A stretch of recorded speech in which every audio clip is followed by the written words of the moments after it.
recibir tu bendición específica para cada uno de nosotros, Señor. Bendice a cada familia aquí representada y a cada familia también representada a través de la radio, Señor, y los que nos escuchan. Te pedimos que los bendigas abundantemente. Te damos muchas gracias en el nombre precioso de Cristo Jesús, y todos decimos amén. Saluda al que está a tu lado, dile qué bueno que estamos juntos, aunque hace calor, pero va a ser más en el infierno, así que no te quejes. Estamos bien aquí. ¿Cuántos dicen amén? Esta tarde quiero hablar acerca de arrepentimiento de obras muertas, pero tratando el tema un poquito más a profundidad. Tal vez usted ya tomó los cursos Desarrollo de la Vida Cristiana, o tal vez ya estuvo en el curso Josué, y ahí vamos viendo algunos aspectos de lo que significa arrepentimiento de obras muertas, pero quiero ir tratándolo este miércoles hasta donde lleguemos, y el siguiente miércoles también, para poder tener un cuadro más completo de lo que significa arrepentimiento de obras muertas. Para que sepamos en dónde, de qué estamos hablando y dónde nos estamos ubicando, vaya conmigo por favor a Hebreos 6, capítulo 6, Hebreos 6, versículos 1 y 2. El apóstol, o más bien, yo tengo la sospecha que es el apóstol Pablo, pero no está confirmado que él escribió Hebreos, entonces vamos a decir el escritor de Hebreos. El escritor de Hebreos está hablando acerca de la cultura, el contexto en el que se está desarrollando esto es los hebreos, el pueblo hebreo, el pueblo de Israel.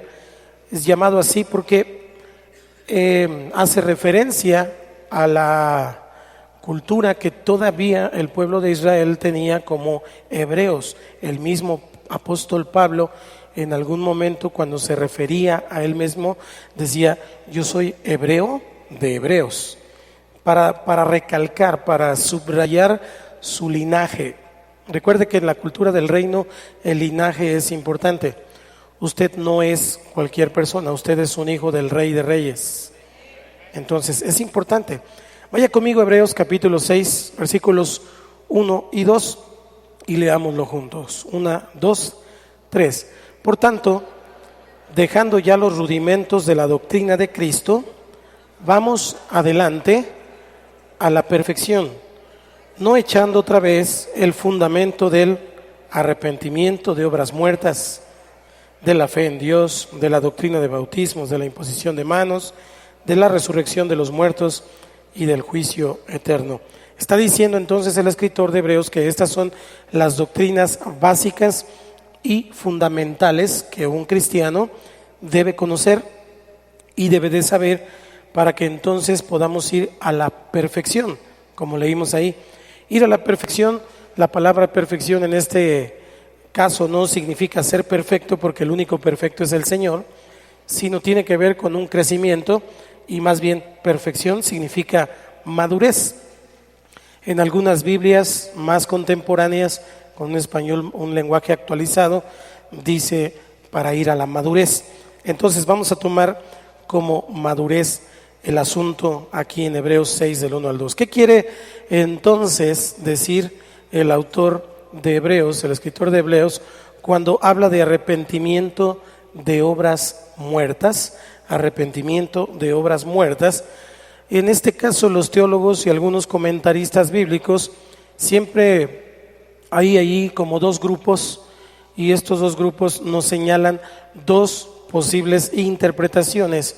Y la verdad es que, desde mi opinión, es bien posible que el autor, el escritor de Hebreos, haya tenido en mente las dos, por lo cual nosotros tenemos que mirar ambas y no rechazar ninguna de las dos situaciones. ¿Cuál es la primera? Bueno, en primer lugar, y en un sentido más básico, más elemental, las obras muertas serían nuestros pecados. Dile al que está a tu lado, también los tuyos. Los pecados, es decir, las obras que conducen a la muerte. Hay algunas versiones, como la LBHL, también la de Dios habla hoy, y algunas otras versiones, hablan acerca de esto. Obras, en lugar de decir obras muertas, dicen obras que conducen a la muerte. Entonces, es todo ese lamentable catálogo de vicios, rebeldías, egoísmos, injusticias, y póngale ahí un largo etcétera, que caracterizan el comportamiento humano. En ese sentido, la primera cuestión sería entonces el arrepentimiento de obras muertas. Sería la primera llamada que el Señor hace a los seres humanos por medio del Evangelio, y normalmente se refiere a rechazar, a tener un repudio a esa vida pecaminosa del pasado. ¿Vamos aquí? Esa sería la primera cosa, y la vamos a estudiar más adelante.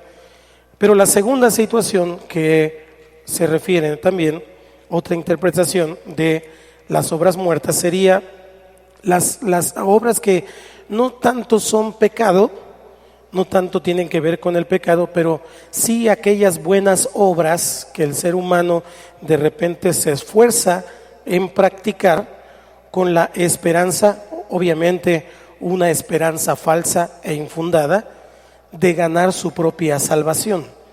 Esa sería la otra situación de obras muertas, es decir, un esfuerzo inútil, un esfuerzo de lograr la salvación por mérito propio.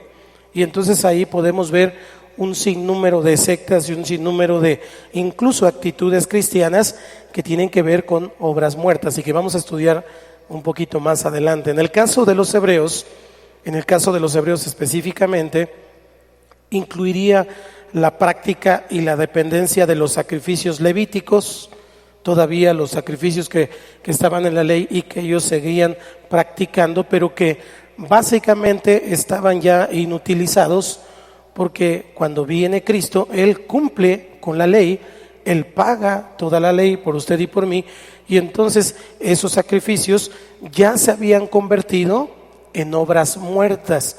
Antes de Cristo era la forma, era la manera de poder expiar los pecados. ¿Me estoy explicando? Después de Cristo, esos sacrificios, esas obras ya no podían producir ningún perdón, y mucho menos ni vida ni salvación. Entonces, las obras muertas podrían ser aquellas obras entonces que, en vez de ser el fruto de la salvación, pretenden ser el medio para salvación. Como conocemos diferentes situaciones, testigos de Jehová, etcétera, que están haciendo un esfuerzo por ganar su salvación. ¿Me estoy explicando? Obras muertas. Y me imagino que el escritor de Hebreos toma en cuenta esta primera experiencia de los primeros cristianos y de los primeros lectores de esta carta que él está enviando, y por eso les dice: dejémonos ya de esos rudimentos y vamos a crecer. Pero para poder dejar los rudimentos, para poder ir y comer un bistec con papas, primero tengo que aprender a comer la papilla, primero tengo que comer el Gerber. Perdón por las marcas, pero si no, luego no agarramos la onda. Entonces necesitamos primero aprender a tener estos fundamentos básicos en nuestra vida y entenderlo de una manera más profunda. Como yo le dije, a lo mejor en los cursos, a lo mejor en los grupos familiares tocamos un poco acerca de esto, pero hemos venido poniendo fundamento durante todo el año, y esto nos hace que podamos ir avanzando un poquito. ¿Qué pasaba entonces con este tipo de personas que trataban de ser justos o justificados delante de Dios? Pues se esforzaban por cumplir la ley, se esforzaban por cumplir la regla, se esforzaban por no salirse de la rayita, y ellos creían que por su propio mérito iban entonces a satisfacer las exigencias de la santidad de Dios. Pero cuando nos damos cuenta de toda lo que significa la gracia y la obra expiatoria del Señor, nos damos cuenta entonces que en vez de alcanzar la santidad, solo encontraban frustración, porque descubrían su propia impotencia moral. Se daban cuenta que no eran capaces por sí mismos de portarse bien. ¿Cuántos se han dado cuenta de eso? No eran capaces por sí mismos. Entonces, pues sí, se dejaban los bucles, pues sí, se amarraban las filacterias, pues sí, hacían lo que decía la ley, pero internamente en su corazón, por mucho que intentaron ser buenos, fueron incapaces de guardar toda la ley. Siempre hubo algo, diga conmigo algo, siempre hubo algo que se les escapó. Así que se dieron cuenta que no eran perfectos, lo cual nos enseña que la autojustificación es un camino imposible, imposible. Usted y yo, por más buenos que queramos ser, así con esa carita que usted tiene esta tarde, así de que no rompe ni un plato, entonces, por más que queramos, muchos de ellos, de los que están aquí ubicados en este tiempo, de los hebreos, se habrían identificado un poco con el apóstol Pablo cuando dijo allá en Filipenses 3, del 7 al 9, fíjese lo que dijo: pero cuantas cosas eran para mí ganancia, las he estimado como pérdida por amor de Cristo. ¿Qué cosas eran para el apóstol ganancia? Eso, que él había sido educado a los pies de Gamaliel, y Gamaliel era el maestro de maestros. ¿Qué le enseñó Gamaliel? La ley. Le enseñó los comportamientos de la ley. Y entonces dice: todas las cosas que eran para mí ganancia, las he estimado como pérdida por amor de Cristo. Dice el versículo 8: y ciertamente aún estimo todas las cosas como pérdida por la excelencia del conocimiento de Cristo Jesús, mi Señor, por amor del cual he perdido todo y lo tengo por basura para ganar a Cristo y ser hallado en Él, no teniendo mi propia justicia, que es por la ley, sino la que es por la fe de Cristo, la justicia que es de Dios por la fe. Él dijo entonces que en cuanto a la justicia que es en la ley, era irreprensible. Nadie tenía nada que decir de Pablo porque él había sido hebreo de hebreos, maestro de la ley, había cumplido con muchas cosas que estaban en la ley. Nadie podía señalarlo, nadie podía denunciarlo en alguna cuestión que tenía que ver como infracción alevosa de la ley, pero él mismo, y quiero que aquí prenda las antenas, porque a lo mejor nosotros nos esforzamos por dar el diezmo, por hacer esto, por hacer lo otro, por servir al Señor, por estar, por subir, por bajar, por tener un servicio grato al Señor. Diga amén. Pero así como a Pablo, nadie lo podía señalar en ese sentido. Él mismo, en la intimidad de su corazón, sabía que de hecho había caído muchísimas veces en su pensamiento, en sus actitudes, en sus hechos, y entonces estaba muy, pero muy lejos de ser perfecto. Entonces, si Pablo no pudo, pues tú tampoco, yo tampoco.